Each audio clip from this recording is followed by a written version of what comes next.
Welcome to the reality show, day 104 of the war in Israel. I am joined today by Alejandro, Anders, Morgan. Hey guys, how you doing? Too bad. Well, thanks. Cool. So today we're talking about, yeah, the title was definitely meant to raise a question in people's mind. What is the type of we've been hearing from the start pretty much about how we have to send humanitarian aid to Gaza. By the way, what I liked was that at the beginning Israel sounded like it's not going to allow it unless the hostages are released. It said at some point to Egypt, if you send fuel to Gaza, we will fuel trucks, we will bomb them. That's a great policy. Unfortunately, they then allowed those trucks. The one type of aid that didn't go in was medicine for the hostages who were in need, and yeah, that is now gone in for the first time. We don't hear about that a lot. We don't hear about the hostages a lot generally in the media, in Western media nowadays. So. Yeah. Anyway, your initial thoughts on this, Anders? Well, the whole thing is obscene. I have to admit, I have started to tune out just for purposes of self-preservation because it's so maddening, the whole thing going on.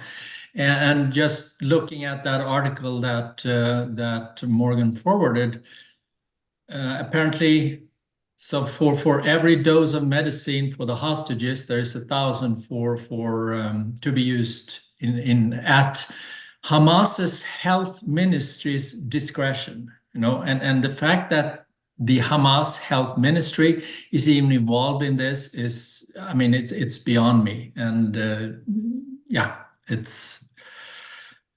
Um, yeah, I'm really not sure what more to say about it. Alejandro.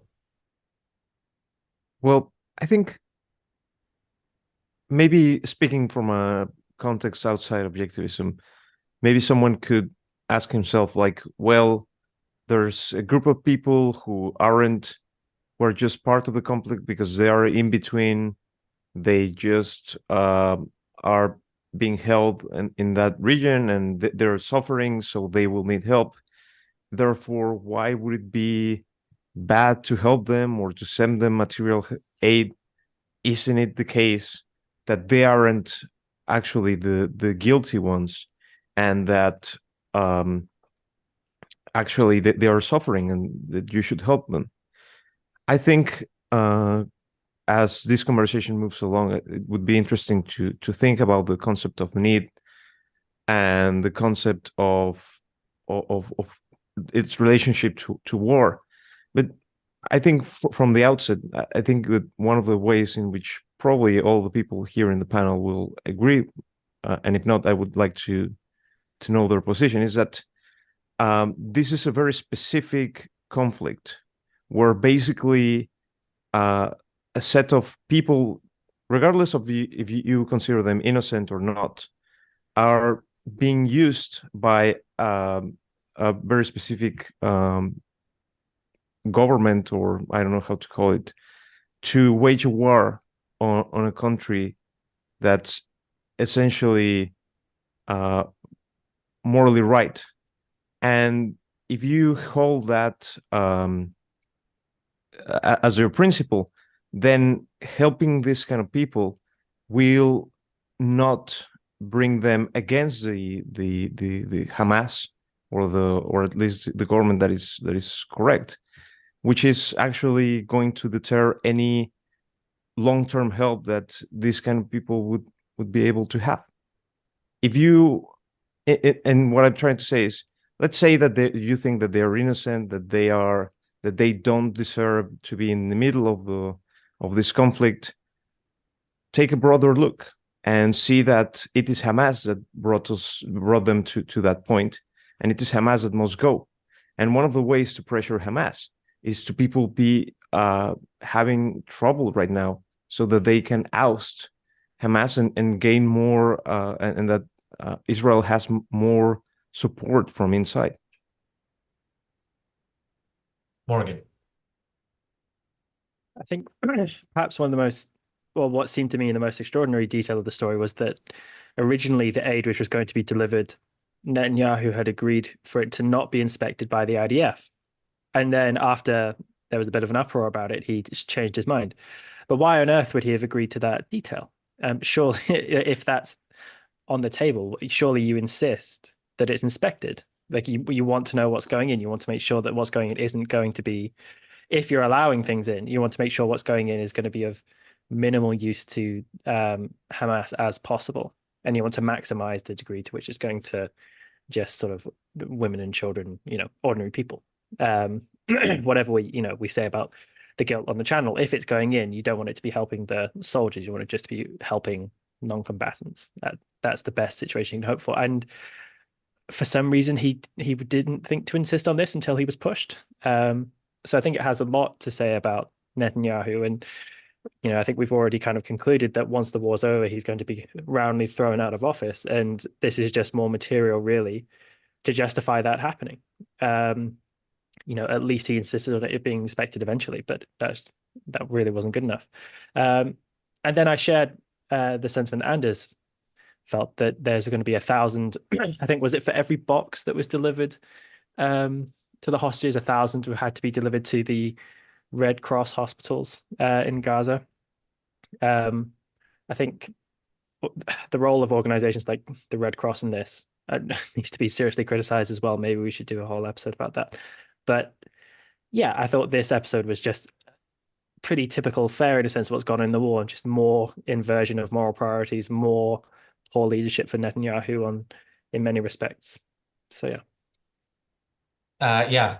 Thanks, Daniel, for the super chat. Netanyahu's indecision is the one thing he's really consistent on. So that's while we were doing the Daily Objective, or right before that, he was giving a press conference, and I saw a few of the quotes from that press conference, like, "We will continue this war until Hamas is defeated and until the hostages are back." And much like a lot of things that Netanyahu says, I don't believe a word of it. He says whatever he thinks he needs to say to stay in his seat. The fact that he's still there is shocking, and it makes me think I'm not sure that after this war is over he will be kicked out. But the Israeli people are keeping him there at their own peril, and yeah, they are suffering the consequences, and this is just another example of that. Anders, we are still live. The issues are only on the back end.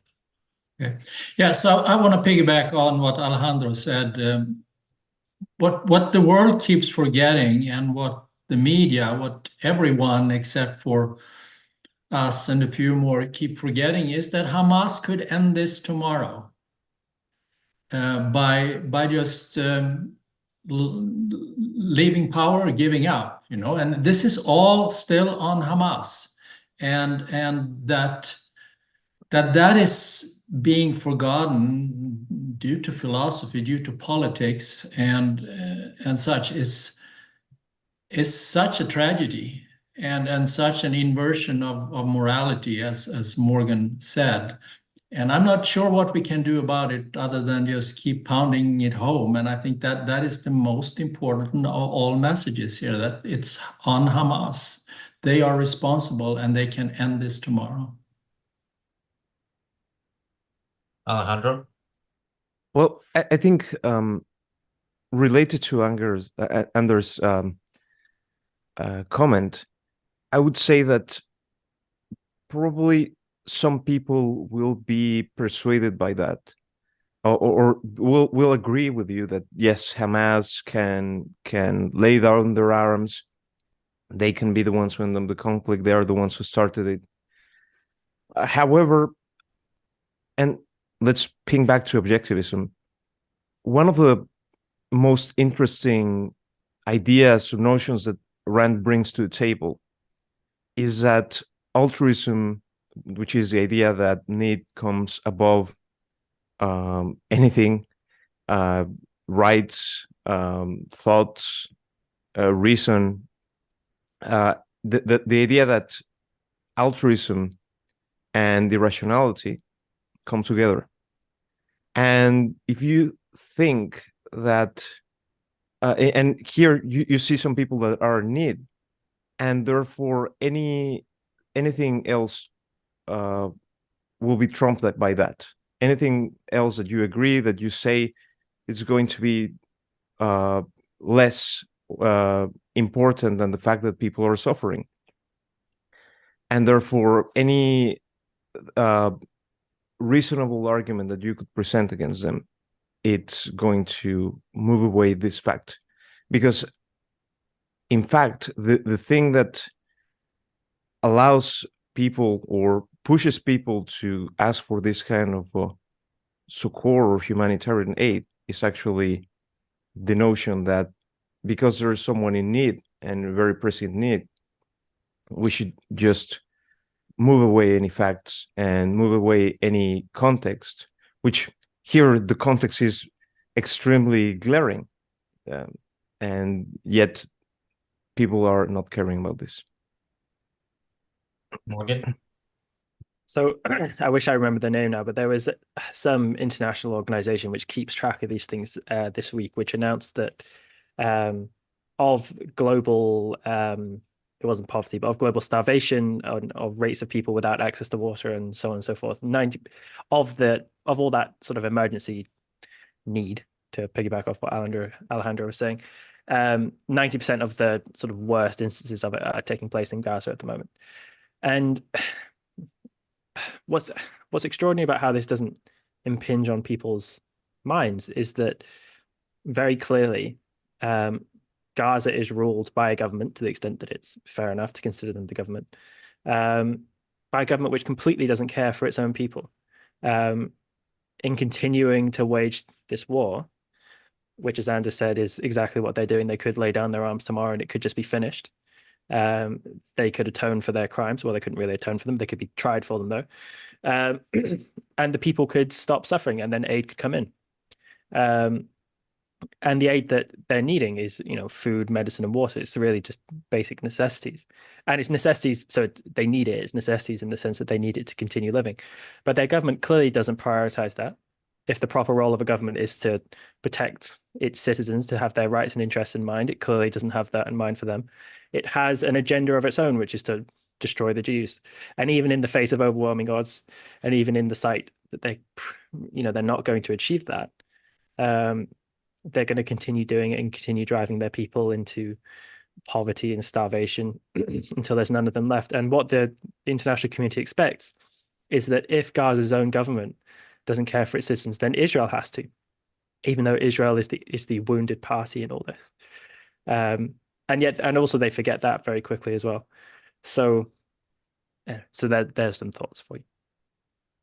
Thank you, Christian, for the super chat. Christian says, all members of parliament in Luxembourg voted in favor of calling Israel to give humanitarian aid.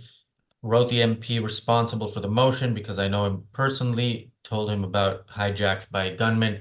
Yeah, when we talk about what people can do on this, I think that's definitely one of those things. I have a very strong distrust of politicians actually ever doing the right thing, even if they knew what it was. So, but I don't know your local MP, so or the MP responsible for the motion. Maybe this is not true of him. Thank you, Jonathan, for the super chat. So, yeah, there was some mention here about the people. I think Alejandro and Morgan, you both mentioned the people are being used by Hamas and so on. And one of you said that Hamas doesn't care about the people. I think they care very much about how using the people is good for them in their propaganda efforts. And of course, I don't know to what extent the people in the West who are part of these efforts care about Palestinians actually, rather than about defeating Israel. But yeah, you mentioned, Alejandro, about what would somebody who isn't familiar with objectivism think about this. Look, in past wars, in World War II, the Allies weren't objectivists, and they understood that, yeah, defeating the people's will to fight against you, getting the people from the point of October 7th, when they heard that parts of the fence came down, so they went in and caused as much damage as they could, or some others, waited there and cheered while bodies were being brought in. There's videos of people just stomping on bodies, getting them from that point to the point of thinking, you know what, maybe this is not in my best interest.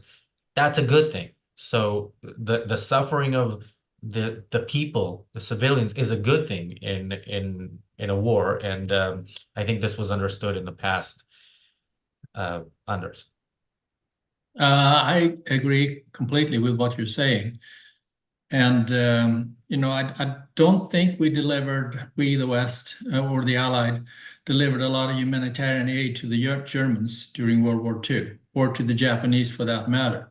I mean, we aided them by defeating them, and that is how the population benefited in those two countries, and to this day, actually. And yeah, the same thing would happen with Gaza if Hamas was resoundingly defeated, and a rebuilding could start under some kind of government that has, gosh, no, yeah, obviously Hamas is out, but best case scenario, Israel, I think, would govern the territory for the foreseeable future, assuming that Israel would have the self-confidence and the knowledge to do it right, which of course is a big if. Yeah, assuming that Israel has the self-confidence. When I think of Israel's current leader, I'm not filled with confidence, but you know, as always, I hope I'm wrong. Alejandro. Well, maybe to discuss a bit more the concept that you have brought on World War II. I think yes, the culture was quite different back then, but also we should remember that actually, if you would have seen the US back then, the US could have been seen as an underdog. Even the UK in World War II was started the war in a very bad odds. So maybe we shouldn't underplay the fact that indeed the people came from a real different position than currently. And I think it's important to say that there's this underdog principle where whenever you see the smaller or the weaker, people will go and push and support that people, regardless of if it's right or not. And that's what we should be challenging. And to that extent, I think I'm not sure if that would have been the case if World War II had been fought on those grounds. My impression is that the culture was at a much better state, especially the American culture back then. However, since then, the wars have been mostly from well-positioned countries and stronger countries against the weaker ones. And whenever there's a weaker one, people tend to support the weaker one and see the people in that country as innocent, as weak, and that should deserve support. And sometimes they do deserve support, like Ukraine. They are the weaker ones, if you want to call it like that. And they're on the right side. However, whatever, if you're weak or not, that's not the point or the principle that you should be thinking about.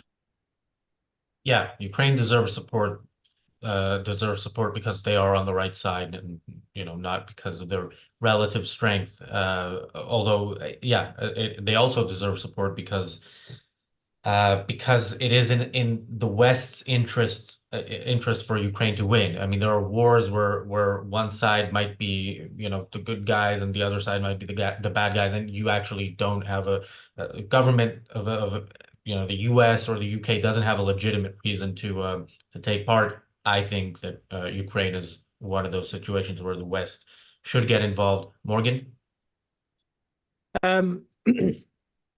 You said something before, Razzie, that you thought the suffering of the people was good. Why do you think that? Just because I think we agree on a lot of things. Like I agree that I think a lot of the adult population bears a kind of moral culpability for what's happened, in the sense that they either directly voted for Hamas to be the government, or they supported the basic kind of anti-Semitic ideas that have led to the conflict and its perpetuation. But I don't view their suffering as a good thing. It might not be something that Israel is responsible for. It might also be Hamas's responsibility. It might not be incumbent on Israel to take care of it, and they should prioritize their own well-being. But I don't view the suffering of the civilians as a good thing per se. So I'll go back to specifically the scenes from October 7th, where you had people in different categories. The people who marched into Israel when they could and did whatever they could there. The people who maybe didn't have the balls to do that, but were happy to cheer when the bodies were brought back or the hostages were brought back. And there's loads of videos of them just abusing both hostages and dead bodies. And to the people who are holding hostages, again, the hostages are held by civilians in many cases. To the people who are just like, okay, this is happening, it has nothing to do with me either way. All of them need an attitude adjustment. All of them need to rethink and be made by Israel to rethink their position on this. So yeah, I think the suffering of people, I go back to the example of Germany. Yeah, the suffering there was a good thing because they were no longer either on the side of the Nazis or complacent. And before I get back to you, I just want to. So somebody said in the chat, both Germany and Japan in World War II were able to feed their populations before the war began. Gaza has not been able to feed itself. Well, Gaza, they never had any incentive to feed themselves because they have unlimited funds from the West. And that's why they've also been able to feed their war machine. What they've been doing with those funds is a different question. But yeah, the West has made sure that the people in Gaza and in the West Bank have no incentive to create their own thriving economy. They don't need to focus on keeping themselves alive, and they can focus on what they really care about, which is killing Jews. And I think that needs to be forced to change. Sure, I agree that there should be forced change, and the people who spat on the corpses of people who've been taken and so on deserve any suffering they get. Sure, I'll agree with that. And yeah, and I agree also with what you're saying about the West support. Anyone who wants to understand why an important keystone of why the conflict is able to go on as long as it has done, I think needs to just look at Rand's idea of the sanction of the victim, that people in the West end up sending so much aid and support to these places that it's part of what allows them to continue, particularly through the United Nations, which we've spoken a fair bit about. But I'll leave it there. Anders. Yeah, to the extent that hardship is furthering the cause of the war, then I agree with you, Rossi. I think it's a good thing. And also to remember is that, I mean, there are obviously truly innocent civilians in Gaza. But to the extent that they are, when I say truly innocent, I mean people who are against Hamas, who would like to live in a free and open country, and who kind of welcome an Israeli interference in the country. I mean, for those people, they are prepared to put up with a lot of hardship if they see that it brings them their goal of living a free and productive life. So I agree with you that there are people who are really innocent. The children are always innocent, as I've said. Even if a child is holding a gun and shooting at you, he's innocent. You still have to shoot back, but somebody put the gun and the ideas in his head. I wonder, and we've spoken about this on the channel, about innocent civilians, grown-ups. We talk about that video of the woman who was on camera saying it's Hamas's fault and was quickly taken away. There's one video. Like, as far as I know, there's the one. it's not, in Germany, we know about the opposition. There were people risking their lives. There were people in so many places risking. Look at Iran. People are actually being killed by the regime because they're standing up because they don't want to live that life.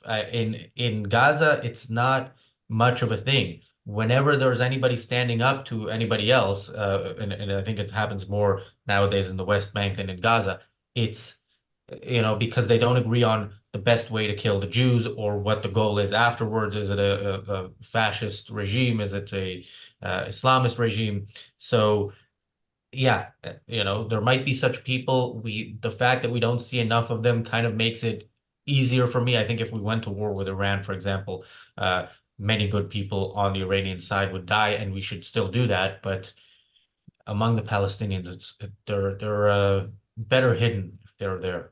Yeah, no, I don't disagree with that. There may only be a handful, but still we have to remember that we are all individuals, and there are people who hold rational ideas. There may not be many of them in Gaza right now. So, yeah. Well, I hope they're there, and I hope they survive and the others don't. Alejandro. Are we still talking about the suffering in war? We can still talk about, yeah. Well, I have something to say about that. I think, morally speaking, one should be outraged and, in that sense, require and want retaliation against the people who did it. Now, I think there's another context in which to see that, the context of the morality of war. And in that sense, I would say that the suffering of someone is irrelevant, both in the positive and in the negative side. In the sense of, I want these people to suffer because that's what I want to wage. I think you cannot wage war on just the need of vengeance. You need to wage a war with the perspective of, there's this kind of threat. We want to remove the threat and live in a peaceful world again. And in that sense, the suffering is irrelevant, either for the people who are asking you to stop the suffering, or either for the people who are asking you to increase the suffering. That shouldn't be your concern. Your concern is primarily a military action, and a military action targeted to reduce to eliminate a very specific threat. So Morgan, I want to bring up something we've spoken about on this channel, which is that actually I think you brought it up in an episode that we did of the Daily Objective. The doctor who held a hostage didn't give the hostage medicine at all, barely gave them food. This is a doctor who has 10 children, suffocating Gaza, like not letting anything in, it would have impacted that doctor. He would have seen his 10 children suffering in front of his own eyes, knowing he could help end that suffering. He could say, look, I have a hostage. That's a move towards knowing what Israel's goals are, knowing that in Israel, people do care about releasing the hostages more than they care about defeating Hamas. So it's those kinds of situations that again, the people in Gaza who aren't 100% behind this would still side with Hamas because they're more afraid of Hamas than they are of Israel. And that's something that really needs to change for Israel to have any chance of ending the threat. Yeah, I thought that guy was a teacher, but maybe I'm mixing that up because we were talking about UNRWA teachers, maybe. Oh yeah, it may have been a teacher. There was a teacher and there was a doctor, but it may have been that the teacher has 10 kids. Yeah. Like, it's tricky talking about suffering, isn't it? Because it's emotional. But there's clearly what's the case in Gaza at the moment is that the will of people to continue waging the war against Israel hasn't been broken, either from people who are directly fighting for Hamas. Of the will for the people who are fighting for Hamas clearly hasn't been broken. Otherwise, they would turn on their own leaders and force them to surrender, right? And that's something that does happen at certain points in wars. And it's extraordinary the amount of destruction that's happened in Gaza without that happening. I probably would have thought given the amount of destruction that's happened, they would have given up by now, when they would have seen their families starving and dying and suffering and so on. Because even the fighters in Hamas, who are presumably taken care of a bit better than the average person just living in Gaza, presumably even they're having their families killed and seeing the suffering that's going on. I completely lost the thread of my thought. Oh well. But what needs to happen is that their will needs to be completely broken, and unfortunately that's going to basically mean the continuation of the suffering. Now I know we've just said that the people who were killing hostages and so on, or taking hostages, that their suffering is not unfortunate, but there's, you know, the children are there and they're suffering, and that is unfortunate. So yeah, so hopefully Israel needs to get on with the job and do this much quicker than it is, because it's only going to make things worse. It's going to make things worse for them. Now, maybe, you know, we're going to argue that Israel doesn't deserve a lot of the pressure that's put on it, but they're still going to come under that fire the more they drag it out. So it's not in their interest to drag it out either. So there you go.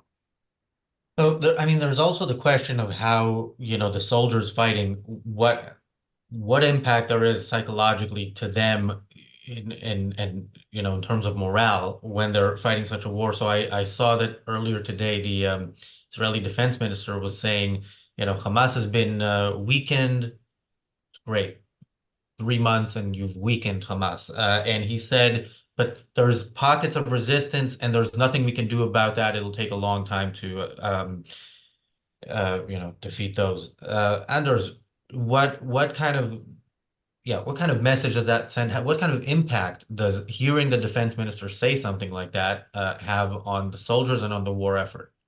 Yeah, it's obviously demoralizing. I mean, we have seen that pattern repeated over and over again over the last 50 years from the Vietnam War and through and I'm speaking from a US perspective primarily, but, you know, through the wars in Iraq and Afghanistan. And we just keep letting our troops down by not having clear goals and not having the will to end the fights, and just a messy, altruistic foreign policy.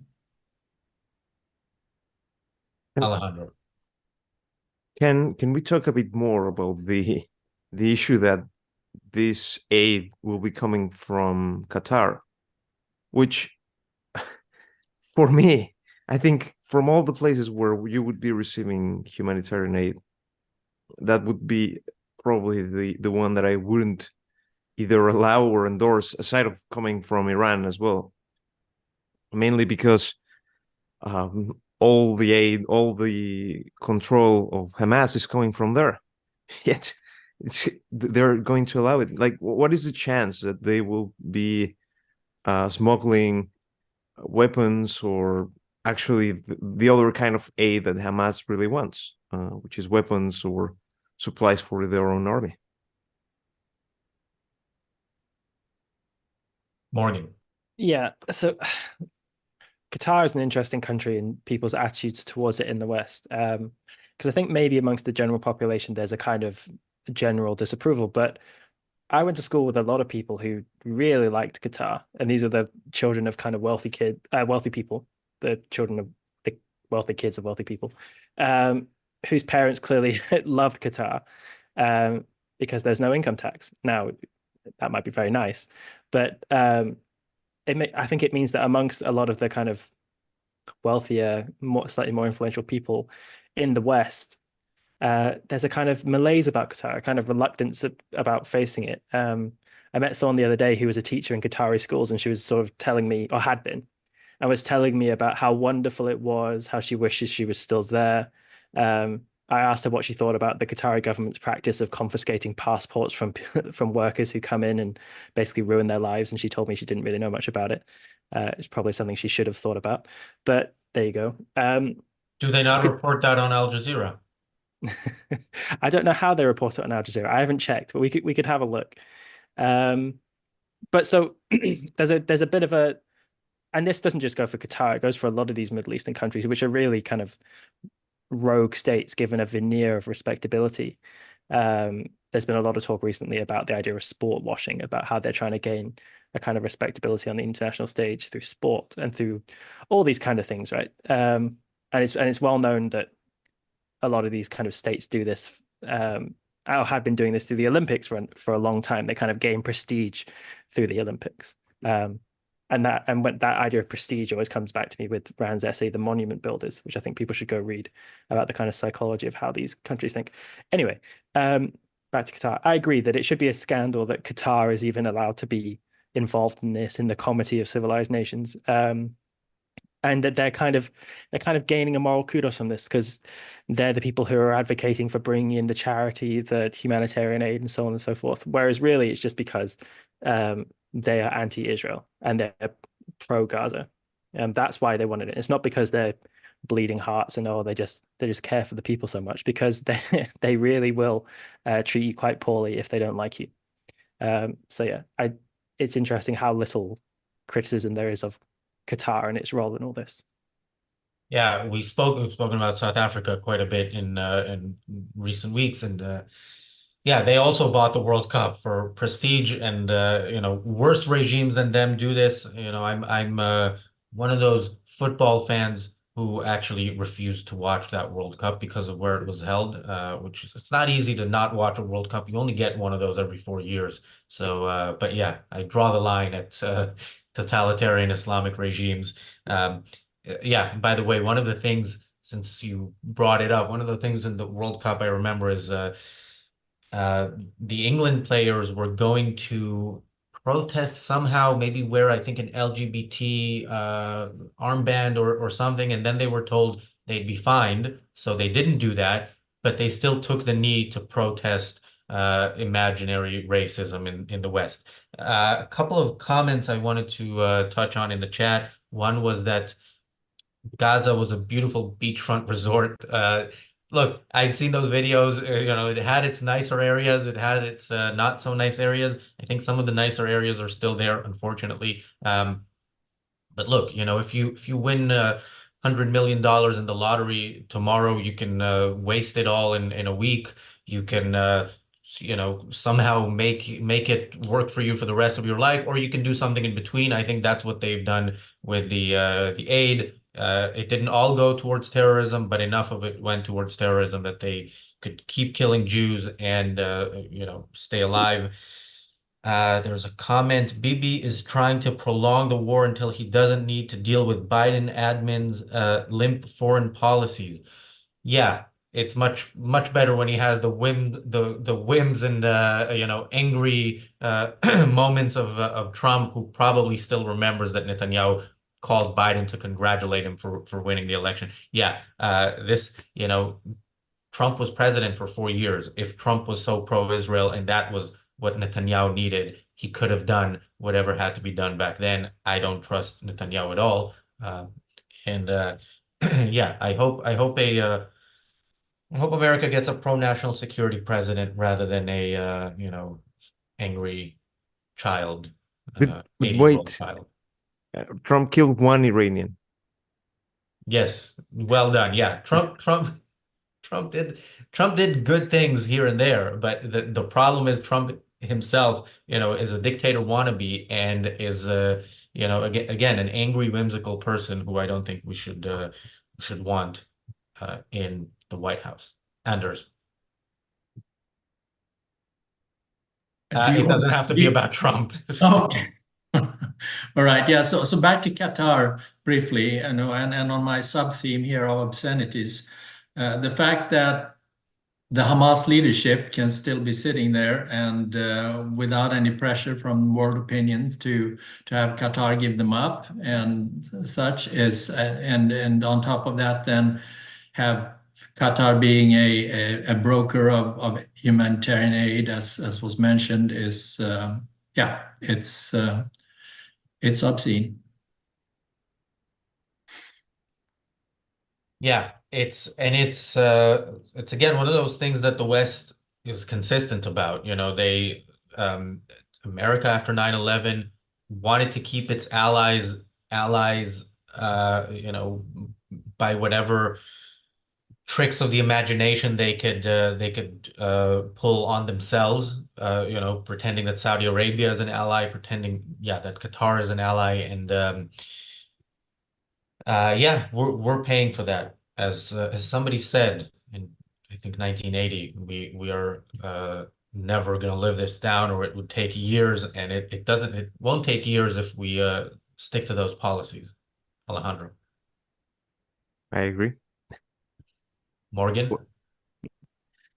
Shall I say I also agree? Yeah, no, it did. Well, so much of what goes on in all of this, because there's so many angles to this conflict that it takes literally hundreds of shows over a couple of months to unpick. We reap the outcomes of the things that we've sown in the past. So there's a huge amount to say here about the role of altruism in this. There's a huge amount to say about our failures in foreign policy in previous decades. There's a huge amount to say about the lack of principled thinking. There's a huge amount to say about the lack of understanding about what our national self-interest is. So is so revealing about the war in Israel at the moment is just the way in which it's the focal point for all of the kind of philosophical problems that are plaguing our culture, and of the way in which you can just see them all just unfolding there. And what I guess makes me a bit, despairing sometimes about it is because in order to solve the war in a way that I would find satisfactory, you need to solve all of those problems. And yet those things are going to take years and years and years and years to do. And yet this war will be over before years and years and years. And so it's not going to end in a way that I'm going to like. So, one ends up feeling a bit despondent, but, chin up. But there you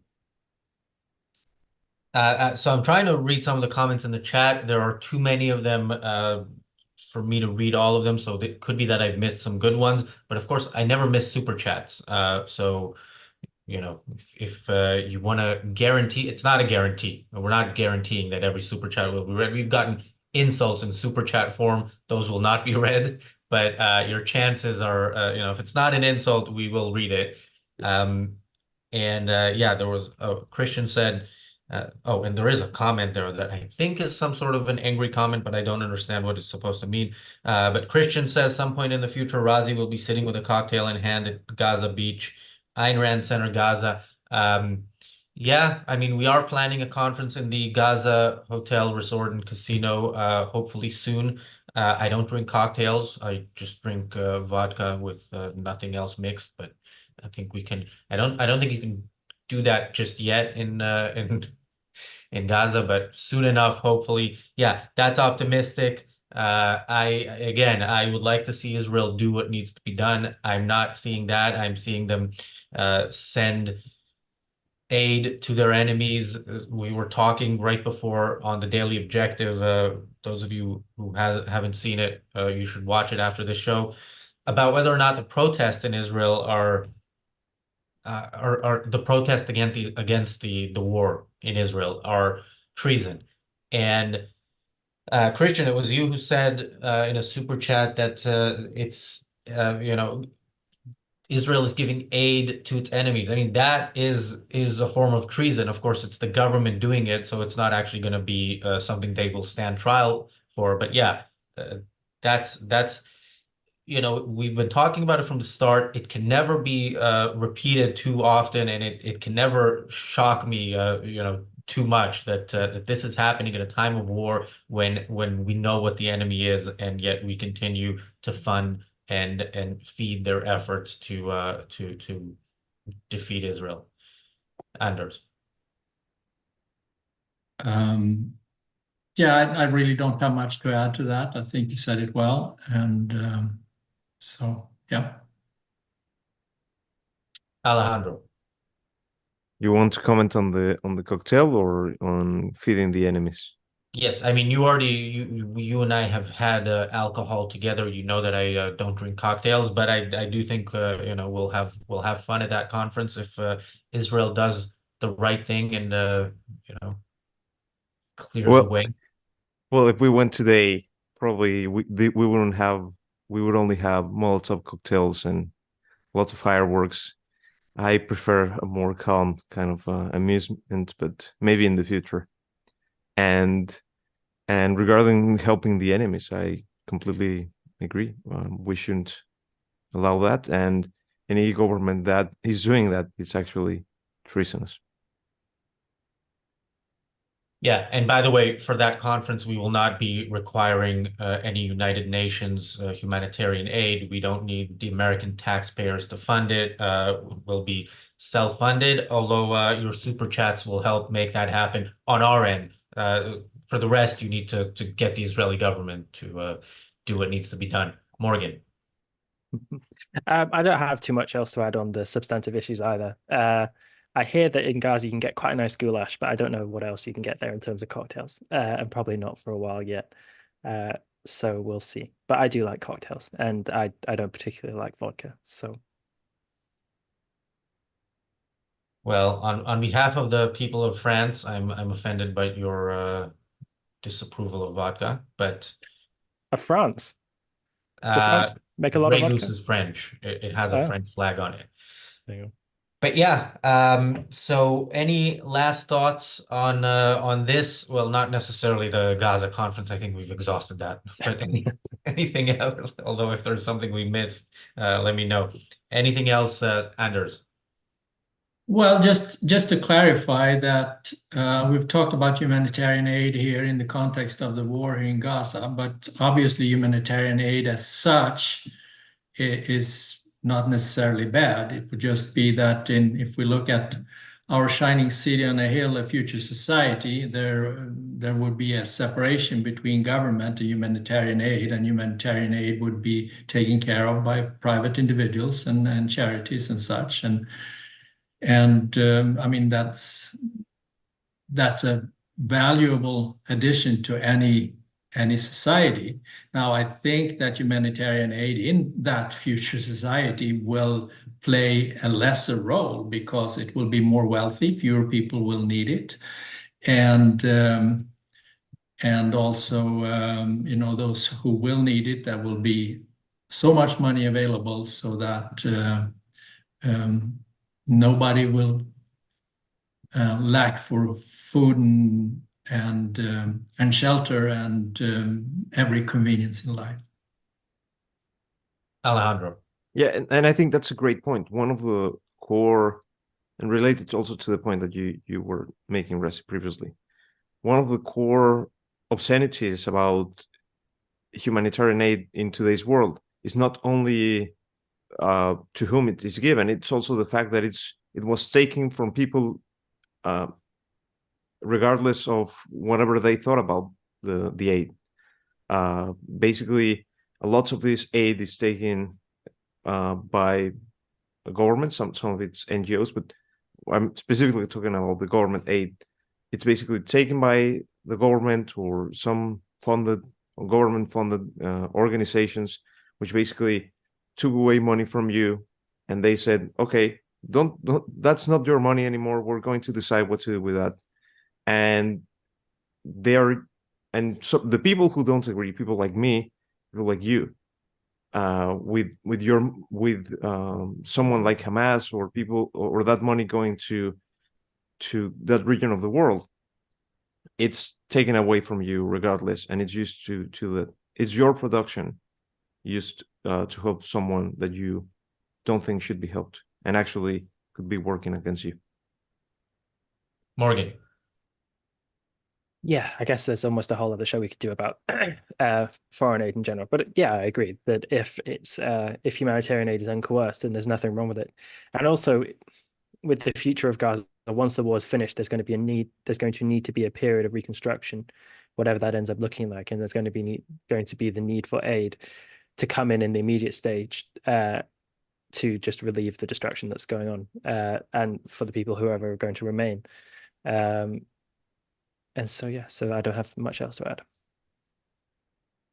Thank you, Kathleen. Kathleen has been a member on YouTube for 18 months. She says this show is humanitarian aid for your audience. Yes, but again, this humanitarian aid is not paid for by the taxpayers. It is paid for by super chats, by members, by YouTube members. YouTube members also get to enjoy, among other benefits, our reality show extra shows on Sunday. They are for YouTube members only.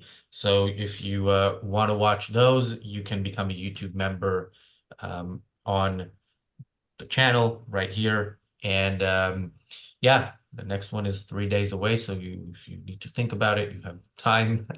Anders, And you are on, yeah. and Well, ARC UK members can join that as well, can't they? Or yes, yeah. ARC UK members from the website, you can find a link for that as well. Can join those the Zoom call for those. We can't give YouTube memberships to members at any level or to anybody. It's just how YouTube works, but we can give you access to the Zoom call.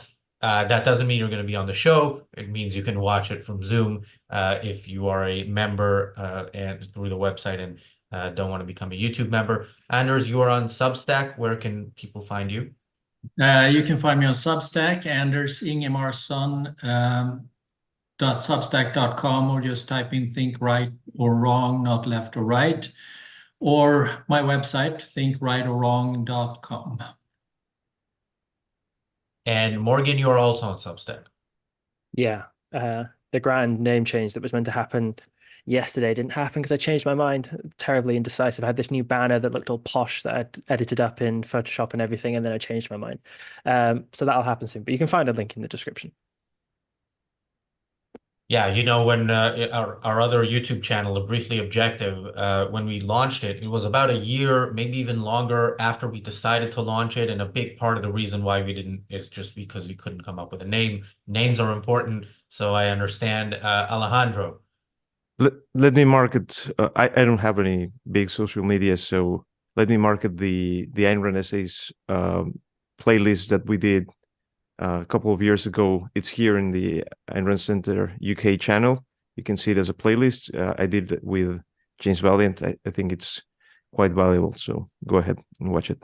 Yeah, you that was you and James Valiant and Don Watkins joined Yes. for quite a few of those. Don Watkins, by the way, will be on this show on Monday, so make sure you tune in for that. And yeah, I am at Rozzy Ginsburg on X. You know, I'm a few followers away from 1,000, so whoever becomes my 1,000th follower, there's no prize, but except a thank you. So yeah, but we are back here tomorrow with the Daily Objective. The topic for that is, can the Palestinian people ever become civilized? Yes, we do like our controversial titles, and we're back with the reality show tomorrow. There's a title for that as well, but I forget what it is. Maybe Morgan remembers. If not, you will find it on the channel. I can't, but I could look it up if you've got like 2 minutes, but I can't remember. Oh, there we go. Why the UN can never be fixed. Darren was telling me. Oh, yeah, that is a good title as well, if I may say so myself. Thanks, guys, for joining me. Thanks, everybody, for watching. We'll see you back